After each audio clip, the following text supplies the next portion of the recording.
Guys কি বলবো, আজকে তো আর যাওয়ার আগে এত বৃষ্টি রাতে ভাবছিলাম কালকে যাওয়া হবে কিনা। তার মধ্যে একটা সেখানে উঠছে, যাই না কোথায়, মানে ডগগুলো। তারপরে দেখলাম বৃষ্টি তো পড়ছে না, ঝড় হচ্ছে, এত জোরে জোরে বিদ্যুৎ চমকাচ্ছে, মাঝে মাঝে কিছু ভয়েস হয়তো হালকা বৃষ্টি হচ্ছে। আমি এটা ভোরবেলা দিচ্ছি, ওর জন্য গলাটা মোটা মোটা লাগছে না। আর ওখানে দেখতে পাচ্ছি কিভাবে বিদ্যুৎ চমকাচ্ছে। তারপর আমি আর ও দাঁড়ায় আছে, দাঁড়ায় ছিল পাশে। পিসির মুখ এখন না পরে দেখতে পাবে। হ্যাঁ, তো পিসি চুল ছিল, আমি আর পিসি দাঁড়াইছিলাম। আমি তো আটকেছিলাম পিসির ঘরে। তারপরে দেখলাম যে দূরে চলে আসছে। দেখো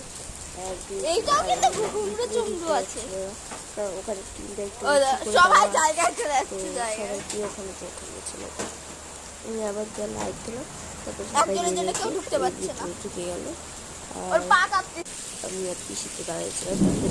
বৃষ্টি শুরু হলো, আমি একটু হাঁটতে যাচ্ছিলাম, ঠান্ডা জল দেওয়ার পরে চলে গেছে।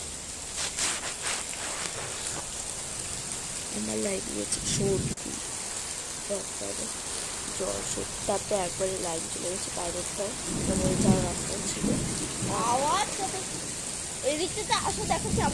সামনে বিল্ডিং করে আমাদের বাড়ি কিছু হচ্ছে না, নয়তো আমার এমন হয়ে যাচ্ছে, মনে হচ্ছে সকালে হয়ে যাবে। অনেকক্ষণ বাইরে দাঁড়িয়েছিলাম, তারপর পিসিকে ঘরে দেখলাম এই যে ভাই খাই দায় উঠলাম। আর এই যে জলগুলো জমা হচ্ছে ঘরটাতে, আবার এরপরে ঘরে ঢুকে যেতে পারে, এখন জানি না কি হবে। আর আমি পা দিয়ে তাড়াতাড়ি এই যে জল ঢুকে যাচ্ছে, আমি পা দিয়ে চালাচ্ছিলাম। কোথায় কোথায় এরকম বৃষ্টি হয়েছে বলতে হবে, কিন্তু সবাই বলবে। আর এই গেছিল বের হয়ে এত বৃষ্টির মধ্যে।